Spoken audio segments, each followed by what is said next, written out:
Montreal's Expo 67 Part 2. G'day guys, how's it going? My name is AussieTash. We're back with Montreal's Expo 67 and how it was a landmark moment in Canada's history. Back with Part 2. We're looking forward to seeing it, so let's just go. That summer, Montreal was the global village. Expo 67 is an immense party bringing together people from all over the world, but it is also a party for the youth, the coming of age of that boomer generation. It was a summer of love in San Francisco, but also in Montreal. I wrote back to my family, just outlining how much fun I was having. Unconscious way, I was trying to get my father to have a little more fun in life. That there is more to life than just making money and just looking after a family. It's the summer of love in Montreal. Here's the whole world in colourful miniature. All the pavilions have exciting differences, but over them all there's exciting oneness. A common denominator that is human and welcoming. Ironically, the British and French have neighbouring pavilions. Britain's windowless structure, designed by Sir Basil Spence, is a 5-chapter journey through one story, the challenge of change. On ordinary days, visitors often wait 40 minutes in the queue to get in. Mario Armengol's towering figures symbolize the dominance of man as visitors move through the shadowy hall and listen to a commentary on Britain's role in the modern world. The Beatles, the very important, Concorde yes. is represented by a model. 2 other examples of engineering, an Austin Mini, and from the Owen organization, a BRF. Even James Bond gets in on the act, a larger-than-life character, and who can deny his place in the chapter on books? The British one is Ethiopia, really with its cool. tent-like structure, transported across 3 continents to stand proudly here in the middle of the St. Lawrence River. At Expo, you can travel the world in 1,000 acres. From Ceylon, it's a short walk to Burma. There you can sit down and take tea while contemplating a trip to Thailand just across the canal. In the vastness of it all, the giants face each other. The Russian Pavilion, built eventually to become a university in Moscow, is across the river from the Dome of America that sits astride the mini-rail track. One of the great achievements was to get the trains going straight through the building. The United States Did it go Pavilion through is that among the building? most dramatic. That It is globe? a geodesic dome, a bubble made of plastic panels. Oh, it did Its acrylic too. skin will glisten during the day and radiate a golden glow at night. Created by world-renowned architect Buckminster Fuller, it is a striking showcase for the stars and stripes. For the first time, we were able to go to artists and say to them, what would you do if you had unlimited space? Do you want to do a 100-foot-high painting? Love it. The whole idea of having a 3-dimensional environment, a series of lily pads in depth. The space exhibit that dominates much of the pavilion Oh my is one God, of the reasons I'm for blown it being away among the seeing most this. heavily attended buildings. The 60s were based on the race between the USSR and the USA to conquer space, to go to the moon as fast as possible. look And at this the cool triggered an space extraordinary stuff. optimism among many communities around the world that the world would change, that we would expand our environment, that we would live on the moon. Even the Gemini space capsule, charred and scorched from a hazardous 14-day trip, is dwarfed by the collection of strange machinery designed to carry the first American spacemen to the moon. It was an excitement that I have to say I've never seen since or before. And I've done a lot of expeditions that I've been proud of. I've never been so affected by a space as I have by the interior of the US Pavilion. Oh my gosh. All the little exhibitions of all the countries, that looked really cool. But this globe of America and everything it had inside it, that was fair income amazing. And the tram, even the tram went inside it. All the cool space stuff. I know it was based back in the 60s when there was a big race between America and Russia to get to the moon. A short mini-ride can cover an ocean of ideas and imagination and take you to Canada's huge pavilion. Oh, look at that. Katimavik, a giant inverted pyramid. This is the Canadian Pavilion. Canada is a complex country, diverse in heritage, and the pavilion is a reflection of this diversity. Doesn't tell the whole story of what we are, but it shows something of our culture, our traditions, and our place in the 20th century. Part of the Canada Pavilion was designed to accommodate 2 Inuit sculptors who were brought down from the north, who actually lived with a family in Montreal, and who carved Inuit sculpture narratives into the plaster.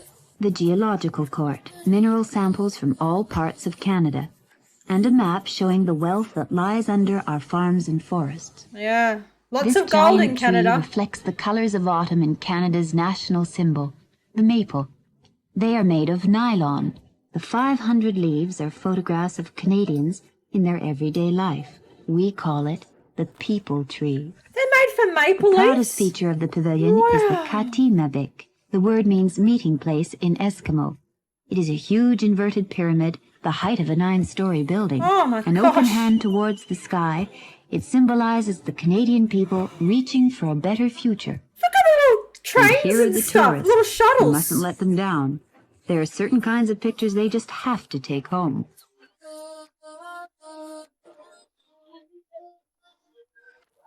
Oh.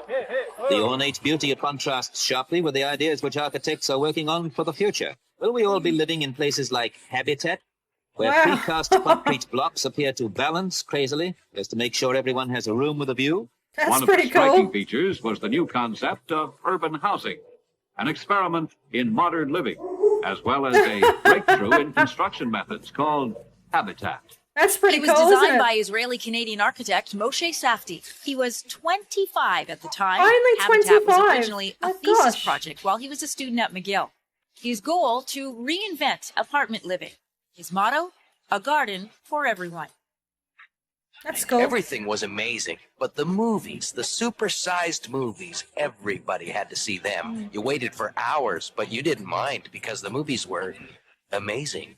If you like seeing movies on the big screen, Oh, look at I that. mean the really big screen, then you know this name. IMAX. Yes, But what I'm you might familiar not with know this. is we have a World's Fair to thank for bringing this Mhm. company to life. I'm familiar with Welcome this story to from Made in IMAX, Canada, the one of my world's videos. most immersive movie experience. A few fascinating facts about IMAX technology. It's Canadian. It is very Canadian. Made in The Canada. 1967 Montreal Expo brought large-scale films and multiple screen presentations to the masses, with over 100 media pieces as part of the expo. The largest of these was In the Labyrinth, telling a contemporary version of the Minotaur legend of ancient Greece. Presented by the National Film Board of Canada, in a 5-story building with screens just as high, In the Labyrinth included the largest projected moving images widely seen in public. That's Hollywood incredible, gave it isn't an it? Oscar. 3 producers from the NFB brought Labyrinth to life. Okay. And one of them, renowned documentary filmmaker Roman Kreuter, along with a few other NFB filmmakers, saw a future presenting larger-than-life, fully immersive experiences. So in August of 1967, even as the Expo was still Wow. operating, Roman and his partners founded what would become IMAX. Mhm. Oh, and Roman's also the inspiration for the Force in Star Wars, but that's for another video. That's cool. Become aware of some kind of force or something behind this apparent mask. Surround screens, or you could have them down below you and above you and beside you. I remember walking out and just seeing the bright sunshine at Expo and going, I'm in the wrong field. I'm going to go to film school. So my whole life I owe to that one day at Wow. Expo. Okay, how cool was the Canadian exhibition? That huge pyramid thing. The sun shining down, and it had little shuttle buses. That was absolutely incredible. And then IMAX. Not only was that Expo 67, but it was Canada's opportunity to show IMAX to the whole world. Expo would change everyone a little. Expo would change many people a lot.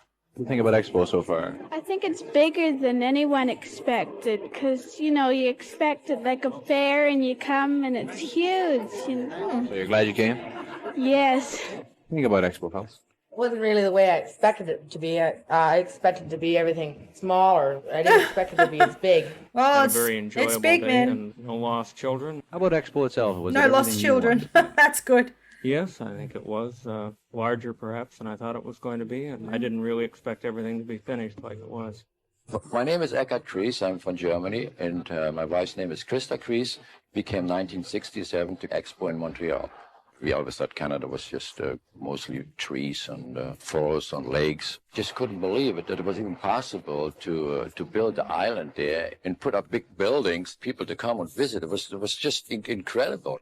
One thing Canadians loved, and they just couldn't get enough of, was the adulation of foreign countries coming and saying, like, this is the greatest thing I've ever Oh, you would have been loved it. You We're would have been very so prone to proud. be negative thinkers before Expo. I think we changed our attitudes to a certain extent afterwards.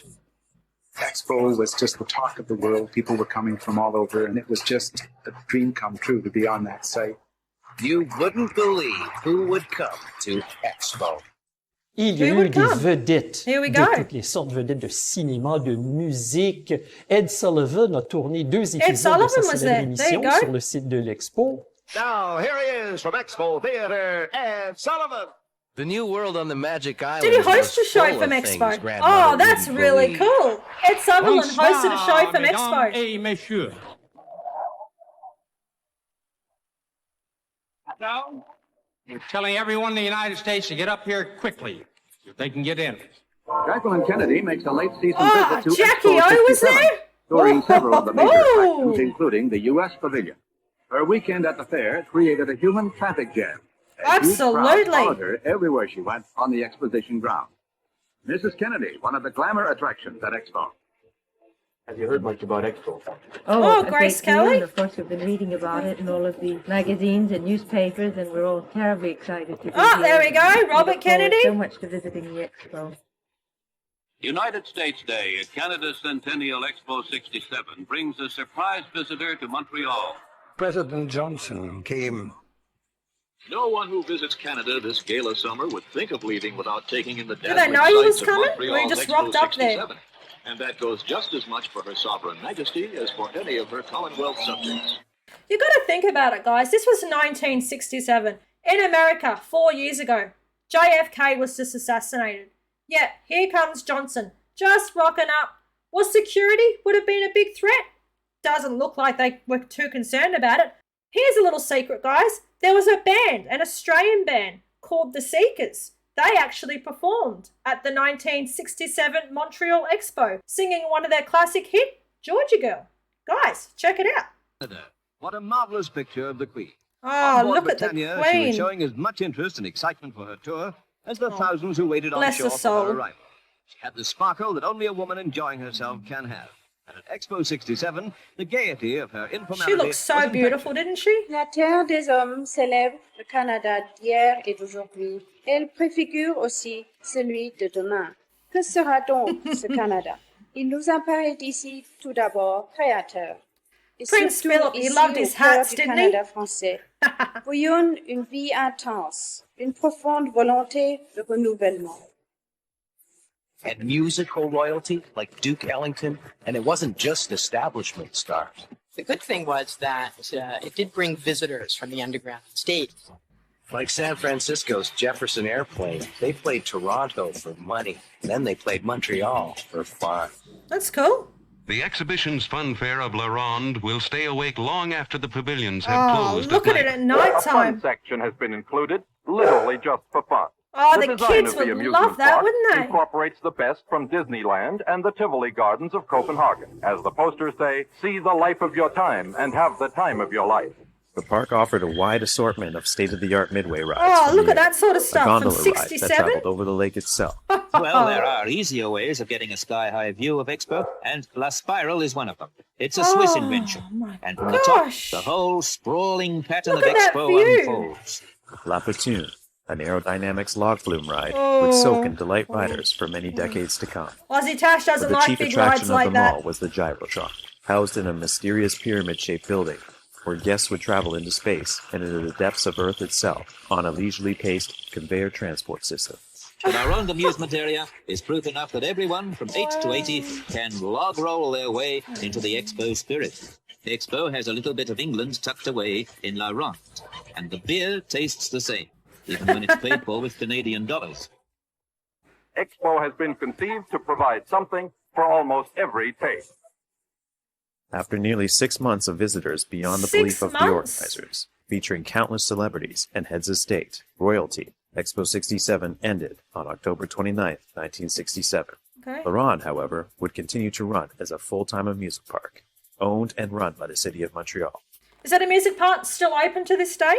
As all good things must, Expo 67 had reached the end of the line. This was the last chance to see the marvels of Expo 67. It was closing day, but during its 211-day run, had attracted over 50 million visitors from 211 all parts days. of the world. My gosh. 60 countries had used the magnificent setting to present their images to the world. Expo had done its job well. October 1967, cold wind, autumn turning towards winter, party's over. 50 million people come and now gone. 50 million people in 211 days. 50 million of people who have oh my moved gosh. across green ground have become more conscious of our global neighborhood. The fact that every man on this planet is linked to every other man.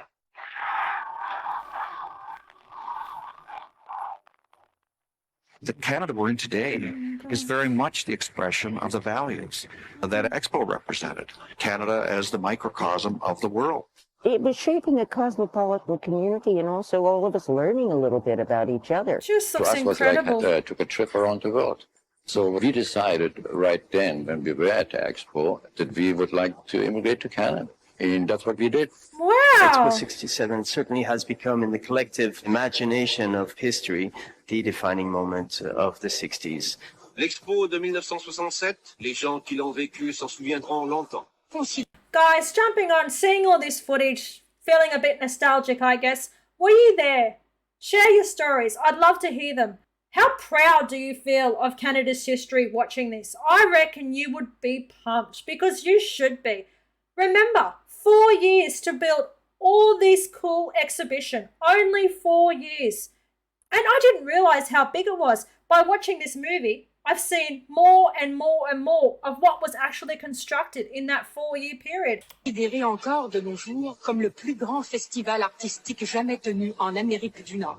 For Canada, it was the centenary of the Confederation, but also one of the great moments of the Sovereignist movements. No single moment more definitive than when the French president, newly arrived in Quebec to visit Expo, seemed to endorse Quebec's separation. Vive le Québec libre! Some people think Expo was a turning point in Canada. I think this was, a time in Quebec of incredible developments, incredible energy, incredible creativity. And Expo was in the middle of that. Just look at that. La plus grande retombée peut-être d'Expo serait quoi pour les Montréalais? Montréal a été établi comme ville internationale à ce moment-là. L'appellation Expo, c'est abrégé du mot exposition. C'est nous qui l'avons inventé et toutes les expositions internationales depuis 1967 s'appellent Expo. There was to be no national monument like the Eiffel Tower for Montreal. Expo's legacy was change. It changed what the world thought of us and changed what we thought of ourselves. My heart is proud what was for you. Unanticipated was actually the fact that some of them were to remain because they were always perceived as being temporary. The French pavilion becoming the casino, the geodesic dome of the U.S. pavilion sustaining itself in a variety of iterations is really a surprise. Teams must now travel 26 miles and find the American Pavilion. This structure was built by acclaimed architect Buckminster Fuller for the 1967 World Expo in Montreal. It's right there. It's right there. Neat. That was there in 1967? That's pretty crazy they built something that cool back then. This is sweet. Wow, look how pretty that is. I know, Is this for like the Great Race or something?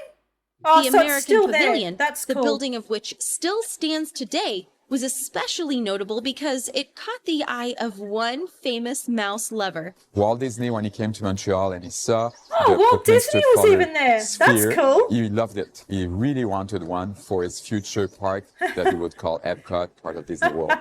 Last week, I was in Chicago, flying back to Montreal. The electronic signage. Montreal was represented by, guess what? The geodesic dome. Really? So it lives in the present day. Don't you love the Canada flag in this there? colossal That's exhibition cool. to celebrate the centenary of Confederation. Some birthday. Not just a day you'll remember and an evening out you could never equal. Expo 67 will be an unforgettable and perhaps significant global experience. Absolutely. If you went to the University of Expo, that experience, you came back with an education that would change you, I think, changes your DNA. The country needed that. The young people needed that.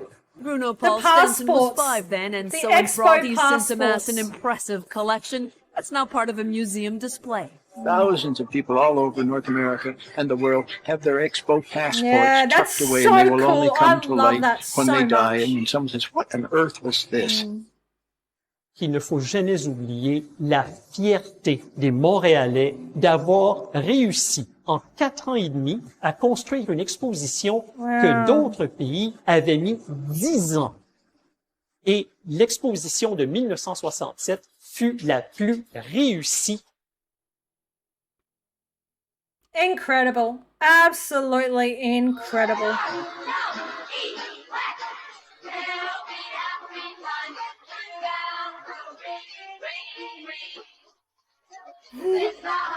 Oh.